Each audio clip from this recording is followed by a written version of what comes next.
si tienes tu Biblia, puedes ir al índice y buscar el libro de Joel.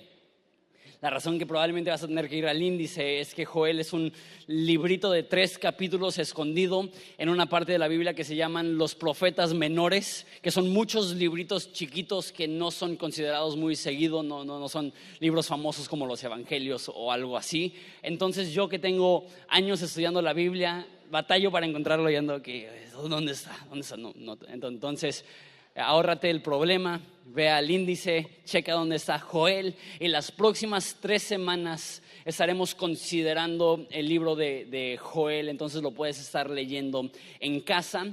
El día de hoy vamos a hacer algo diferente a lo normal, y eso es que vamos a leer mucho más de lo que normalmente leemos. Normalmente son pasajes de 10, 15, 20 versículos máximo. Hoy vamos a ver 47 versículos. Entonces lo que voy a hacer es que lo voy a leer todo de principio a fin. Nos va a tomar algo de tiempo, pero realmente siento que si solamente empiezo a explicar el pasaje sin antes leerlo, va a ser más difícil. Entonces quiero leerlo. Como dije, son 47 versículos. Entonces, si tienes tu Biblia, puedes abrirla. Joel 1, vamos a leer hasta el capítulo 2, versículo 27. Y si no tienes tu Biblia, no te apures, va a estar en pantallas. En la traducción que voy a estar leyendo se llama la Nueva Traducción Viviente.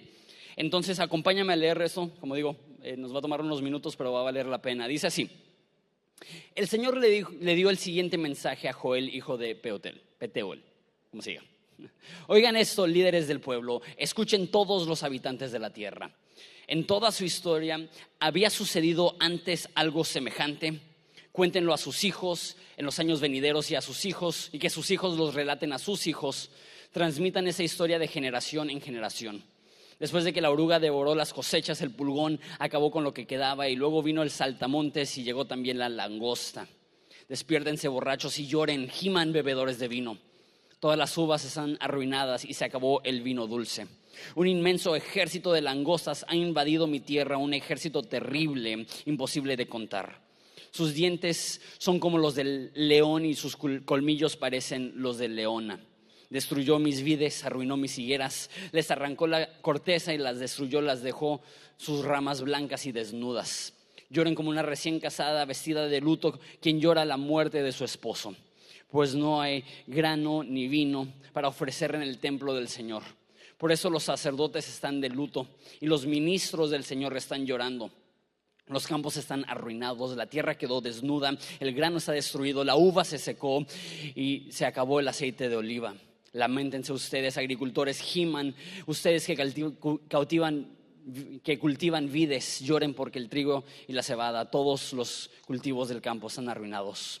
Se secaron las vides, se marchitaron las higueras, los granados y las palmeras y los manzanos, todos los árboles frutales se secaron y la alegría de la gente se marchitó con ellos.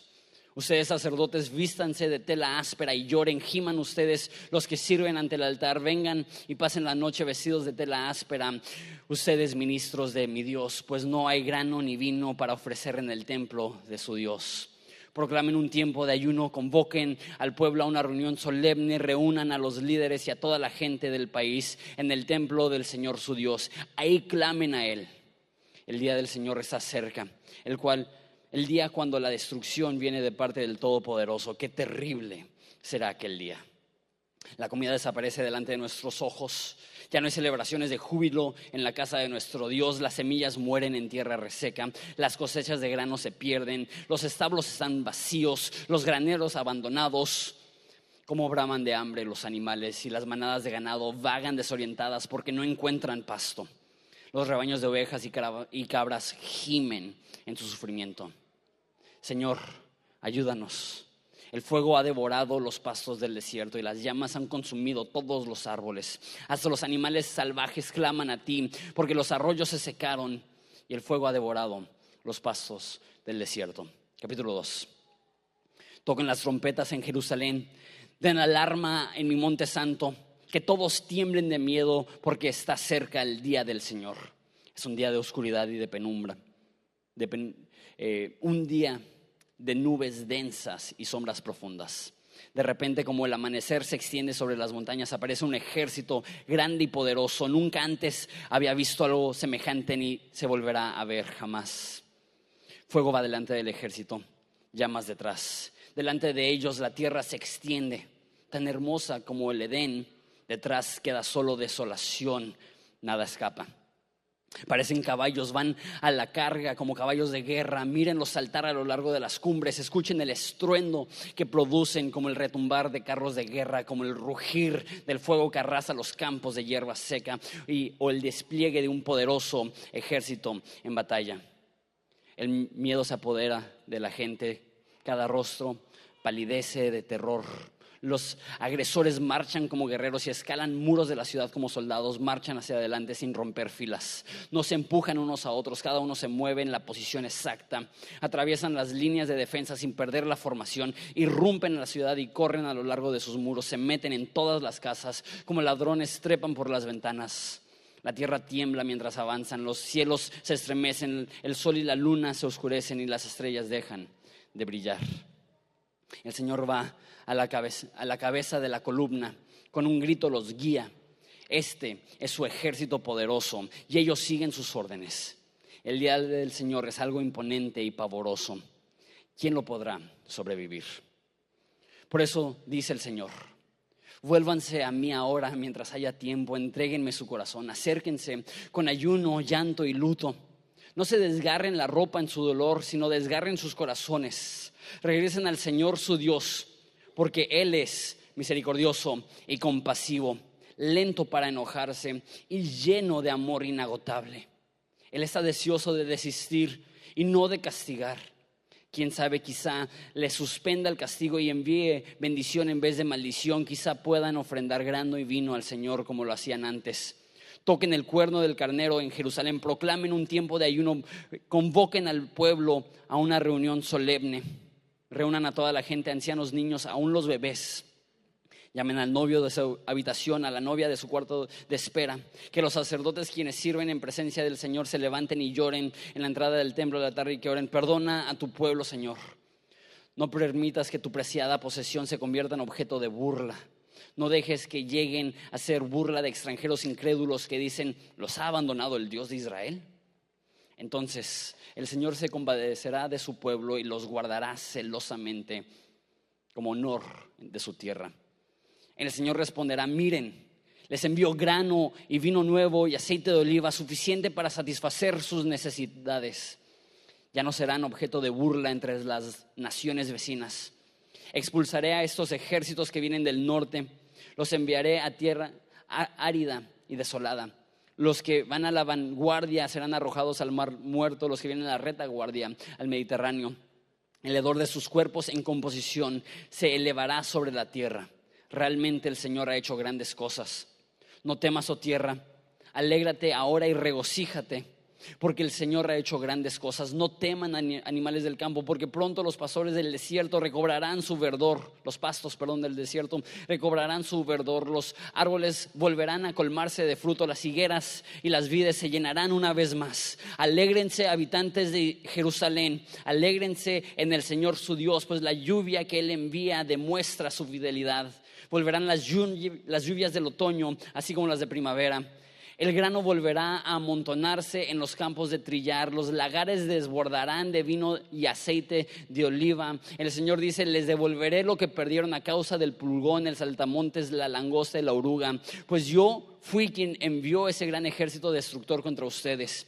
Volverán a tener toda la comida que deseen y alabarán al Señor su Dios, que hace estos milagros para ustedes. Nunca más mi pueblo será avergonzado. Entonces sabrán que yo estoy en medio de mi pueblo Israel, que yo soy el Señor su Dios y que no hay otro. Nunca más mi pueblo será avergonzado. Oramos. Padre, te damos tantas gracias por este pasaje y este libro.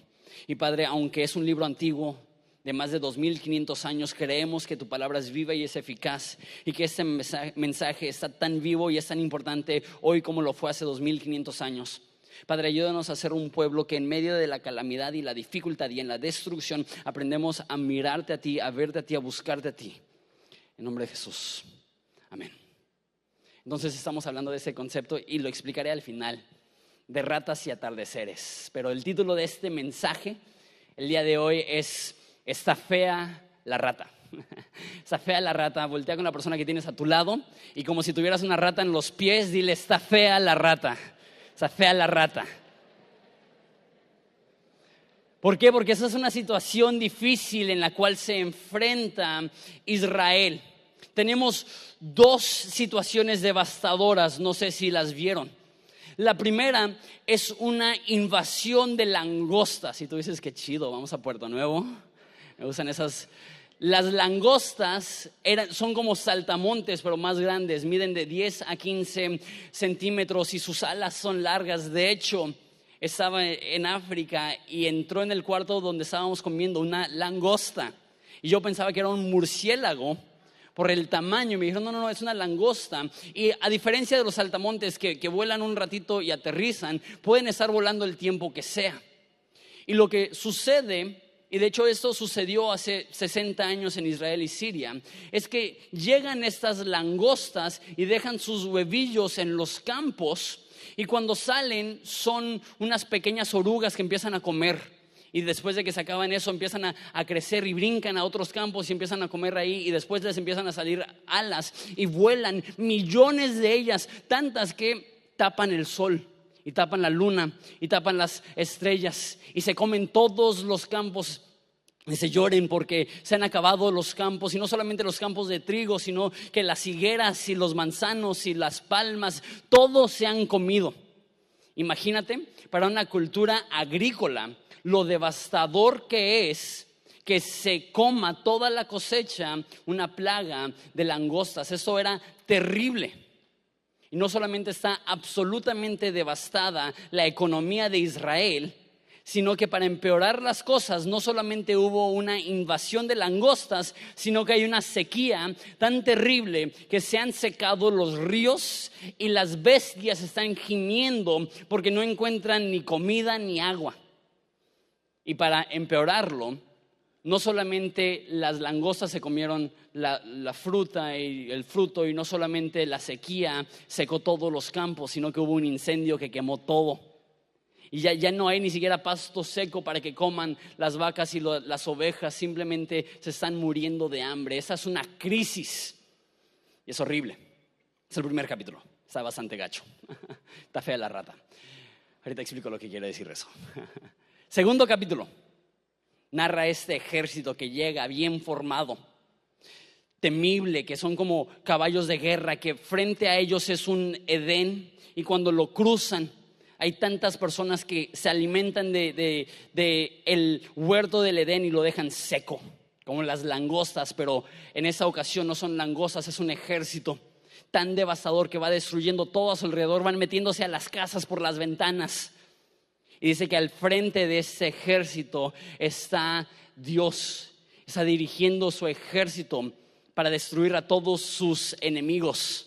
Están narrando un momento en la historia futura, un momento en el futuro, que al Apocalipsis lo llama la batalla del Armagedón. No sé si has escuchado de eso, pero es un lenguaje muy apocalíptico que reconocemos que es cuando Dios regresa y reúne a su ejército y todo el mundo pelea en contra de él. Si estaba fea la historia de las langostas, esta imagen está hasta más temible. Que llegará el ejército divino a destruir a todos sus enemigos. Y es como si Joel estuviera diciendo: a Israel, ustedes estarán entre ellos si no se arrepienten. Entonces, en otras palabras, para Israel, el momento en el cual se encuentran es devastador y su futuro es aún más devastador. Por eso leímos tanto, porque tuvimos que leer el primer capítulo y la mitad del segundo capítulo simplemente para salir de la plaga de la langosta y de la profecía de este ejército. Y narra esta dificultad y este dolor, esa situación devastadora donde no hay comida, no hay dinero, no hay agua, no hay nada y todos están muriendo de hambre. Y esa situación venidera donde Dios reunirá un ejército para pelear. Ahora, ¿por qué está narrando esto Joel? El día de hoy voy a tener 4 puntos, si quieren anotarlos para poder seguir la secuencia un poco. El primer punto es: la corrección apesta. La corrección apesta. Esta es una situación devastadora. Y nos dice Joel que la razón que están sufriendo, lo que están sufriendo, es que Dios lo está haciendo. De hecho, dice en versículo 25, eso es Dios hablando: fui yo quien envió ese gran ejército destructor en contra de ustedes. Dios es el que envió esas langostas a destruir todo Israel. Ahora, entonces, primer punto, la corrección apesta. Siempre es difícil cuando Dios corrige a sus hijos. Hay un pasaje en Hebreos que dice que ninguna corrección es placentera en el momento. La Biblia dice que Dios es un buen padre y los buenos padres corrigen a sus hijos cuando están haciendo algo malo que les va a destruir en el futuro. Entonces no es que es un Dios malo que le gusta la corrección, es un Dios bueno que prefiere corregirte y que no destruyas tu vida a estar sin corregirte y distante y decir: ahí, haz lo que quieras, y que destruyas tu vida. La Biblia dice que ninguna corrección es placentera en el momento, pero después la frase que usa es que rinde frutos de justicia.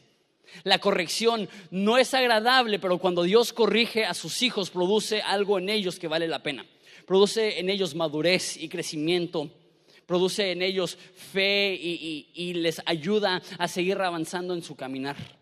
Ahora, siento que tengo que explicar esto. Hay 3 razones por las cuales sufren los humanos, por la cual sufrimos los seres humanos. La primera es porque vivimos en un mundo caído.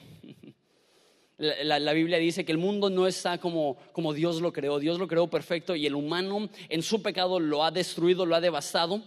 Y así como cuando llueve son bendecidos buenos y malos, también cuando hay hambruna y sequía son malditos en un sentido los buenos y malos. Todos sufrimos por ser parte de un mundo caído. Hay veces que tu sufrimiento no es la consecuencia ni de una buena acción ni de una mala acción, es la consecuencia de vivir en un mundo roto. También hay personas que sufren, como dice Pedro, por hacer el bien. Hay veces, y Jesús llama eso persecución, que tú estás haciendo lo correcto y a consecuencia de hacer lo correcto sufres. Eso está gacho, pero sucede. Pero hay un tercer tipo de sufrimiento. Ese es el sufrimiento del cual no nos gusta hablar, porque no nos gusta pensar de esta forma. Pero hay ocasiones en las cuales el sufrimiento es causa y efecto. Haces algo mal, cometes un pecado, vas en contra de la voluntad de Dios y por ende tus circunstancias son adversas. Y ojo, hay veces en las cuales Dios permite que sucedan cosas o inclusive que Dios manda cosas para corregirte con el fin no de destruirte, sino de hacerte que te acerques a Él. Este es el caso de Israel. Ellos se alejan de Dios y dice que Dios manda esta plaga y manda esta sequía y manda ese incendio. ¿Por qué? No porque es un Dios malo, pero porque no está dispuesto a que sus hijos sigan caminando en dirección a la destrucción y tiene que hacer lo necesario para despertar a su pueblo para que recapaciten y digan: el camino que hemos escogido es de destrucción. Y Dios prefiere darte una etapa de dificultad y salvar tu alma a darte una etapa de prosperidad y que pierdas tu alma. Y cuando tú estás caminando en rebelión y lejos de Dios, habrán momentos en los cuales Dios quita su mano de bendición de tu vida y permite que pases por desiertos de dificultad, no porque te odia, sino porque te ama, no porque te quiere destruir, sino porque te quiere salvar. Pero la corrección apesta. Es un regalo de Dios. Y más como este pueblo que Dios haya sido tan bueno que manda a Joel para avisarles: hey, eso de las langostas y de la sequía y de los incendios no fue mera coincidencia. No están siendo las víctimas ustedes de condiciones adversas. Están siendo ustedes corregidos por parte de Dios porque se han alejado de Dios. Y Dios en su amor les dice: pueden regresar a mí. Y la corrección, aunque es difícil, es un regalo. Porque cuando Dios corrige, no lo hace porque quiere mostrarte lo mal que estás meramente. Cuando Dios corrige es porque quiere redirigirte a un lugar de esperanza, a un lugar de provisión, a un lugar de intimidad y de armonía con Él. Pero la corrección es difícil. Eso me lleva al punto número 2. El arrepentimiento es un regalo. Muchas veces vimos en ese pasaje: arrepiéntanse, vístanse de luto. Lloren y lamenten por lo que han hecho, por lo que está sucediendo. Pero también dice, versículo 12, vuélvanse a mí ahora, eso es Dios hablando. Mientras haya tiempo, entréguenme su corazón, acérquense con ayuno, con llanto y con luto. No desgarren la ropa en su dolor, sino desgarren sus corazones y regresen al Señor su Dios, porque Él es misericordioso y compasivo, lento para enojarse y lleno de amor inagotable. Y esa es la frase que más me gusta. Está deseoso de desistir y no de castigar. Quién sabe, quizás suspenda el castigo y les envíe bendición otra vez en vez de esta maldición. Quizá puedan ofrendar grano y vino al Señor su Dios como lo hacían antes. Está diciendo, arrepiéntanse. ¿Por qué? Porque si no, Dios los va a destruir. Eso es cierto, pero no dice eso. Dice, arrepiéntanse. Porque Dios es misericordioso y compasivo y lento para la ira, lento para enojarse y quiere desistir de la maldad que está sucediendo. Ese es el problema. Muchas veces los cristianos predicamos un mensaje a medias y le decimos a todos los que andan en malos caminos, arrepiéntanse, pecadores, o se van directito al infierno. Las personas dicen, pues sí, no quiero irme al infierno. Y dicen, ¿qué puedo hacer? A lo mejor es cierto. La Biblia sí habla de consecuencias eternas de rechazar el mensaje de salvación en Jesús. Pero aquí no dice arrepiéntanse porque está bien gacha su situación. Dice arrepiéntanse porque yo soy un Dios que es lento para la ira, que no los quiero castigar. Un Dios lleno de compasión, un Dios lleno de gracia, un Dios lleno de amor. Dice Romanos que lo que produce arrepentimiento es la bondad de Dios. No es el mensaje de castigo que produce cambio, es el mensaje de salvación que produce cambio. Y si seguimos compartiendo esa idea de que si no te arrepientes Dios te va a destruir, aunque es cierto, produciremos cambio motivado por el temor a la destrucción y no por la esperanza de la salvación. La Biblia presenta esto. Regresamos a Dios, vamos a Dios, no para evadir un castigo, sino para recibir la bendición de la armonía con Dios, la bendición del perdón de Dios, la bendición de la misericordia de Dios. Tantas veces vemos el arrepentimiento como algo negativo que no se debe de hablar. El arrepentimiento es un regalo de parte de Dios para regresar al punto donde Él te puede bendecir, para regresar a la ubicación donde Él puede volver a derramar su bendición sobre tu vida. El arrepentimiento es un regalo. Reconocer tu maldad es un regalo. Y dice esta frase, y lo dice muchas veces, arrepiéntanse, entren en una etapa de luto. Porque lo que sucede muchas veces es que nos arrepentimos y nos duele nuestra situación, pero nuestro corazón no está roto. Es como ustedes que son papás. ¿Alguna vez le han tenido que decir esto a tus hijos? ¿Estás triste porque te caché? ¿O estás triste porque me ofendiste? Porque muchas veces los niños dicen, no, perdóname. Y no es que se sienten mal por lo que hicieron, se sienten mal porque les vas a corregir. Y les tienes que hacer esta pregunta. ¿Estás triste porque te voy a tener que corregir? ¿O estás triste porque me desobedeciste? Y tantas veces llegamos a Dios diciendo, no me lastimes, no me castigues, no me corrijas. Pero Dios dice, ¿realmente tienes el corazón roto por lo que hiciste? Porque cuando pecamos no es meramente el romper una regla. Nosotros estamos acostumbrados a romper reglas. Nos pasamos un alto y decimos, ching, pues, pobre alto, ¿no? Gracias a Dios que no atropellé a nadie.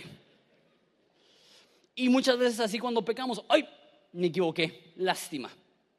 Pero el pecar no es meramente romper las leyes de Dios. El pecar es romper el corazón de Dios. Porque Él nos ama y nos da una guía para protegernos. Y cuando nosotros nos rebelamos en contra de sus deseos, no es meramente que estamos rompiendo algo que está escrito en la Biblia meramente, sino que estamos rompiendo la indicación que nuestro Padre amoroso nos está dando, y eso le lastima. Y por eso dice, no te rasgues las vestiduras. Eso es una demostración externa de arrepentimiento. Está diciendo, rásgate el corazón. Llega realmente devastado por lo que estás haciendo. Llega contrito. porque estás rompiendo el corazón de Dios. Pero también dice, Él es clemente, Él es bueno. Cuando nos arrepentimos, estamos entrando en un regalo que Dios nos está dando, de no continuar por el camino de destrucción, sino llegar y entrar al camino de salvación. Primer punto, lo tengo que leer porque ya se me olvidó. La corrección apesta. Punto número 2, el arrepentimiento es un regalo. Punto número 3, Dios restaura lo que el pecado rompió. Dios restaura todo lo que te quitó el pecado. Lo dice en varias ocasiones, del versículo 18 al 26. Dice que los va a guardar celosamente. Dice que expulsará a los ejércitos que van en su contra. Dice en versículo 21, alégrate porque el Señor ha hecho grandes cosas. Dice el versículo 22, no temas porque pronto los pastos del desierto recobrarán su verdor, los árboles volverán a colmarse de fruto. Dice, alégrense, oh habitantes de Jerusalén, alégrense en el Señor su Dios, pues Dios va a enviar lluvia en el otoño y en la primavera. Dice que habrá tanto grano que se van a amontonar en los campos de trillar, no van a saber qué hacer con tanto grano. Dice que los odres se van a desbordar de tanto vino que Dios les dará, de tanto aceite de oliva que Dios les dará. Dice que les devolveré lo que perdieron en versículo 25. Dice, volverán a tener toda la comida que deseen. Ellos por su rebelión entraron en una etapa de escasez, de destrucción, de devastación. Dios le dice, regresa y yo repondré todo lo que perdieron. Porque sabes, el pecado destruye, pero Dios restaura. Y cuando caminamos por caminos de pecado, entramos a destrucción, a todo tipo de destrucción. Destrucción relacional, donde herimos a las personas que tenemos más cerca. Jesús dice, yo puedo restaurar esas relaciones que tú rompiste en tu pecado. Rompemos nuestra vida con adicciones, viviendo bajo la esclavitud del pecado, y Jesús dice, yo te puedo restaurar, yo te puedo dar el poder para vencer esas adicciones. ¿Cuántas personas en nuestro pecado de codicia hemos devastado nuestra vida económica comprando cosas que no podíamos, y ahora estamos viviendo bajo la esclavitud de las deudas? Y dices, yo puedo mostrarte. Es lo que dice, yo puedo proveer tus necesidades y mostrarte cómo administrar tu dinero de tal modo que me honras. Pero la destrucción más grande que produce el pecado no es la relacional y no es la económica. La destrucción más grande del pecado es que nos separa de Dios. La Biblia dice que la paga del pecado es muerte. Y cuando estamos caminando en pecado, nos estamos alejando de Dios. Y por eso dice, arrepiéntete, porque el arrepentimiento es dar la vuelta y regresar con Jesús. Por eso dice que Él es nuestro príncipe de paz, que Él nos puede dar paz una vez más con Dios. Y el pecado produce que te rompas en tu relación con Dios. Y Jesús dice, yo puedo restaurar una intimidad con Dios. Que el pecado produce en tu vida desconfianza e inseguridad y temor y esclavitud. Y Jesús dice, yo vine a darte libertad y gozo y esperanza y fe. Dios puede reponer, Dios puede restaurar. El arrepentimiento real no es porque Dios te puede castigar. El arrepentimiento real es regresar a las manos amorosas de Dios, que Él puede restaurar todas las cosas que el pecado ha roto en tu vida. El arrepentimiento es un regalo. Dios puede restaurar todo lo que el pecado rompe en tu vida. Y me encanta el contraste, porque empieza diciendo, llora, y hay una de las frases más fuertes del primer capítulo, llora como una mujer que ha perdido a su esposo. Y ahora dice, alégrate, oh Jerusalén. Dices, ¿what? Entonces, ¿cuál es? Llega con el corazón roto, vístete de ropas ásperas, le dice a los sacerdotes. De repente aquí dice, regocíjate, llénate de esperanza y gozo. ¿Cuál es? Creo yo que una de las demostraciones más reales de arrepentimiento en la vida del cristiano es el gozo. Porque llegas a Dios con el corazón roto y Dios te sana tu corazón roto. Llegas a Dios humillado y la Biblia dice, humillémonos delante de la mano poderosa de Dios y a su tiempo Él nos exaltará. La Biblia dice que Dios resiste al orgulloso, pero da gracia al humilde. Dice el salmista que lo que sembramos con lágrimas cosechamos con gozo. Dice el salmista que cambias mi lamento en baile. Dice Jesús, bienaventurados los que tienen hambre y sed de justicia, porque ellos serán saciados. El arrepentimiento real tiene que ver con un contristamiento, no sé si es palabra, pero con un estado de tristeza en tu alma porque has ofendido a Dios. Pero Dios toma esa tristeza, restaura tu alma y cambia esa tristeza por gozo. Para que puedas decir tú, devasté mi vida, pero Dios en su amor no me dejó continuar en el camino de la destrucción y ahora me ha metido a una nueva relación llena de esperanza y fe con Él. Tú rompes, Él sana. Tú corres de su presencia, Él corre tras de ti y te ofrece arrepentimiento y perdón. Tú crees que Él te ignora, pero realmente Él te ama tanto que está dispuesto inclusive a mandar dificultad a tu vida para que tú puedas recapacitar y decir, ¿sabes qué? Me he separado de Dios, necesito regresar a Él, necesito dejar que Él regrese todo lo que yo perdí a través del pecado. Dios restaura lo que tu pecado destruye. Punto número 4, es mi último punto. Levanta la cabeza, levanta la cabeza. Me encanta que al final de este pasaje lo dice 2 veces. Dice, nunca más mi pueblo será avergonzado. ¿Qué significa eso? Que mi gente, el pueblo de Dios, cuando se arrepiente de sus pecados, busca a Jesús, vive siempre con esperanza. Jamás serán avergonzados. ¿Por qué? Porque yo soy quien cuida de ellos. Levanta la cabeza. Deja explico por qué el rollo de ratas y atardeceres. No sé por qué, pero el ser humano tiene una tendencia horrible a enfocarse en lo negativo. Así somos. Somos personas que buscan el pelo en la sopa, las personas que buscan el punto negro en la hoja blanca, que están buscando el problema. Y sabes, no sé por qué, pero por ejemplo, si llega tu hijo y tiene sus calificaciones y te las da y saca 6 dieces y un 6 o un 5, ¿cuál es la tendencia del padre? ¿Qué hice para merecer esto? Yo tanto que invertí en mi hijo y ahora es un bruto. En vez de decir, órale, está destacando en 6 materias, y hay uno que le está yendo mal, pero es mejor que la mayoría en 6 materias. Es nuestra tendencia a buscar lo negativo, magnificar lo negativo por encima de todo lo que Dios está haciendo y todo lo que está en nuestro entorno, que es glorioso. Yo vivo cerca de la playa, ya cerca de Playa Hermosa, en Punta Banda, ya tienen su casa, y me encanta ir a la playa más en la tarde.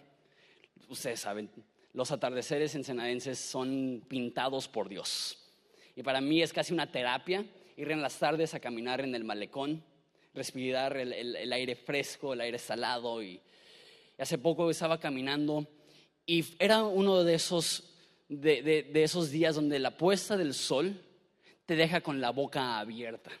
Más las puestas del sol de invierno son tan hermosas, con las nubes todas pintadas de azul, morado, rojo, naranja, rosa, y así todo el cielo iluminado y hermoso.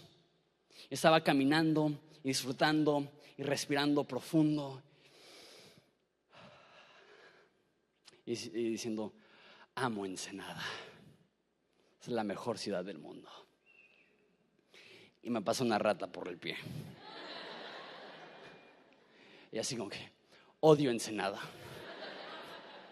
es la peor ciudad del mundo.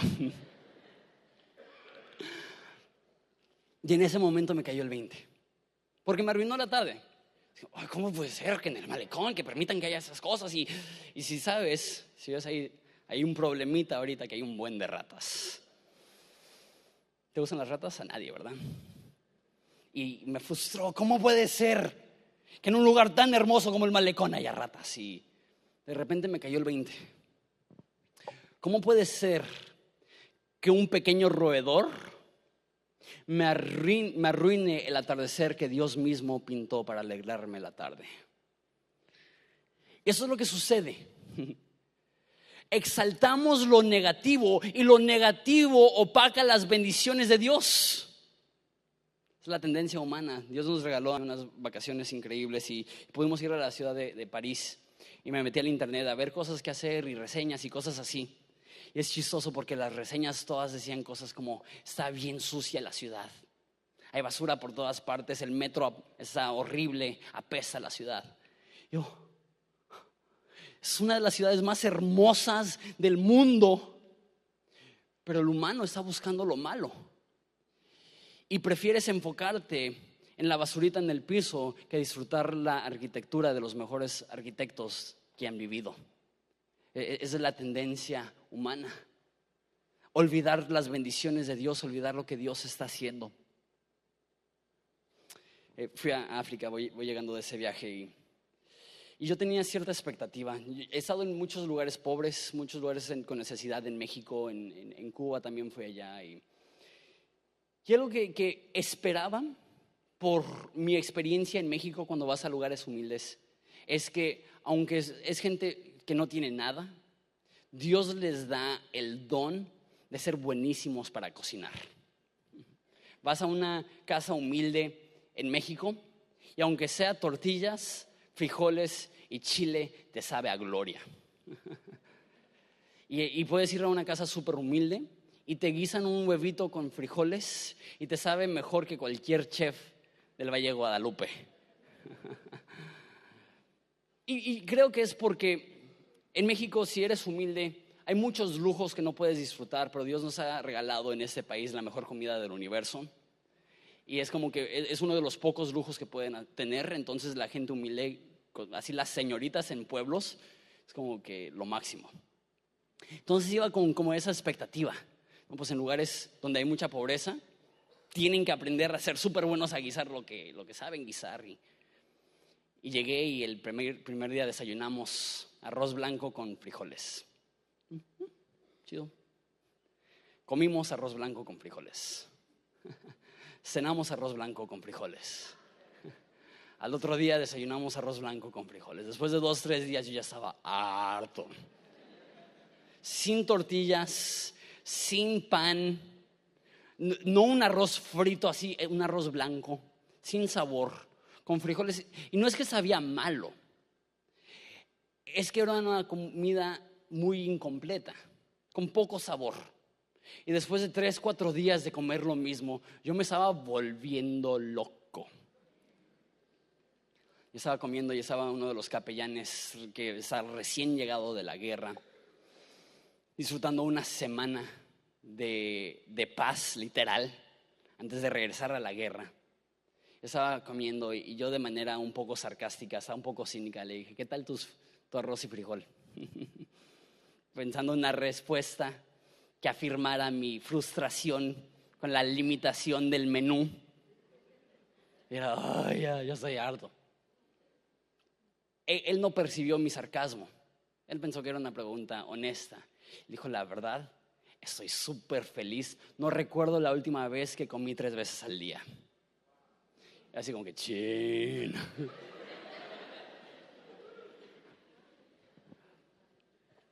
Me cayó el 20. No manches.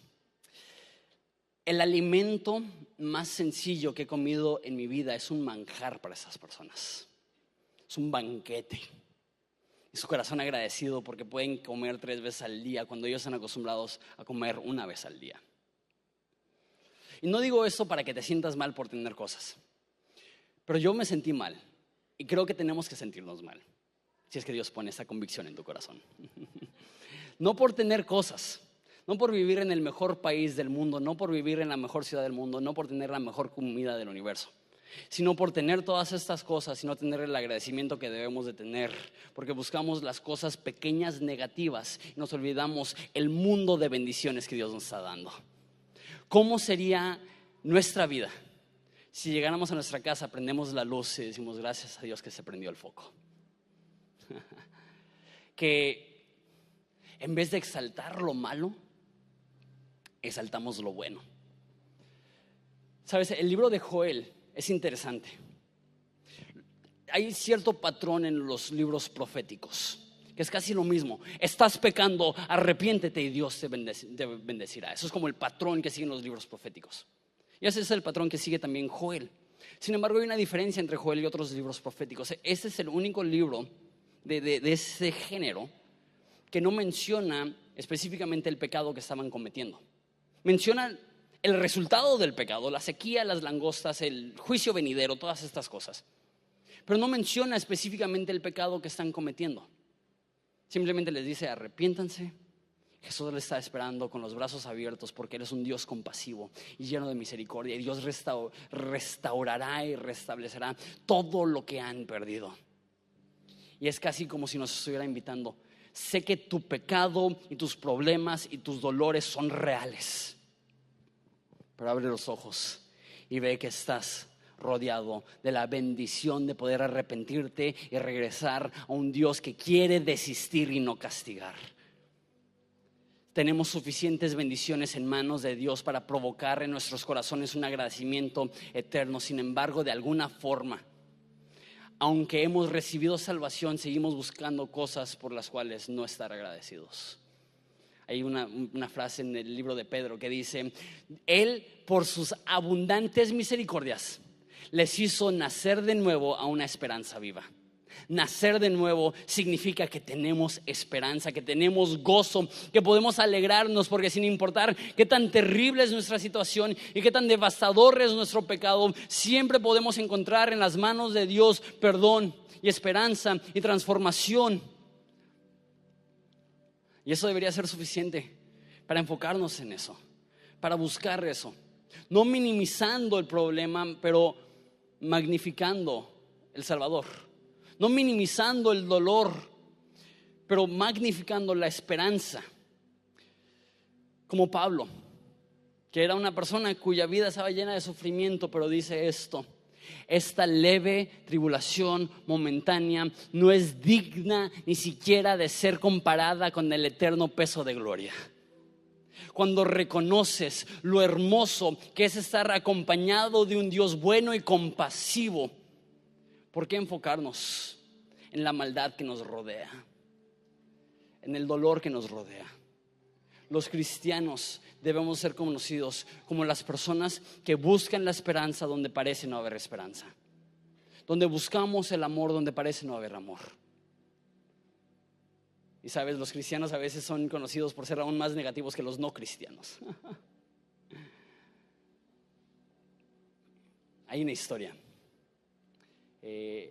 Hay un profeta en el Antiguo Testamento, su nombre es Eliseo, y un pueblo vecino se llama Siria, lo odia y mandan un ejército para matarlo. No sé cómo te sentirías tú si alguien manda un ejército para matarte. Y están en su casa y él tiene un siervo, y el siervo en la mañana, saben que Siria los odia, saben que un día van a enviar a matarlos. Abre la ventana de la casa y va a lo lejos un ejército que se acerca para matarlos. Y me imagino al siervo llegando con Eliseo, así como que: Eliseo, tengo malas noticias.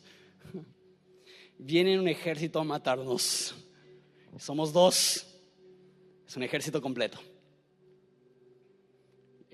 Preparamos el caballo, huimos, ¿qué hacemos? Y la respuesta de Eliseo es: vamos a orar. El mentor de Eliseo se llamaba Elías, y él una vez oró y salió fuego del cielo y consumió a sus enemigos. Entonces me imagino al siervo diciendo: sí, vamos a orar, cerrando los ojos, esperando escuchar una oración que diga algo como: Dios manda cielo, Dios manda fuego del cielo a consumirlos. Eliseo ora esto: Dios, abre sus ojos para que vea el ejército celeste. Y el siervo abre los ojos y ve en el cielo un ejército de ángeles con carros y caballos en llamas. Y le dice a Eliseo: no te preocupes, somos más nosotros que ellos. Llora, levántalos, abre los ojos y levántalos. Porque eso es lo que sucede. Muchas veces Dios abre nuestros ojos y ahora con ojos abiertos seguimos buscando el problema en vez de levantar la mirada. Ese es mi cuarto punto: levanta la cabeza. No busques el problema. No te enfoques en la rata cuando Dios te ha pintado un atardecer.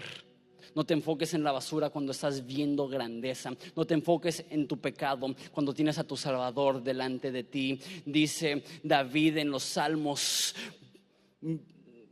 lo voy a leer para no decirlo mal: alzaré mis ojos a los montes, ¿de dónde vendrá mi socorro? Mi socorro viene de Jehová, quien hizo los cielos y la tierra. Necesitamos no solamente abrir nuestros ojos y analizar el problema, necesitamos abrir los ojos y levantar la mirada y ver que Dios ya ha provisto la solución en Jesús, saber que Dios está proveyendo para nosotros la restauración que necesita nuestra alma, ofreciendo para nosotros el perdón que tanto necesitamos.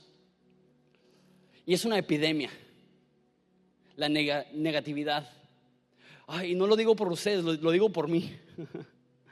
Yo puedo ser una persona tan cínica, una persona tan negativa, que yo digo, ¿acaso eso es lo que quiere Dios para nosotros?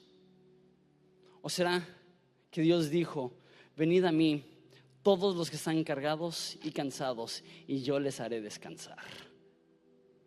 ¿Será que Dios quiere proveer para nosotros un descanso?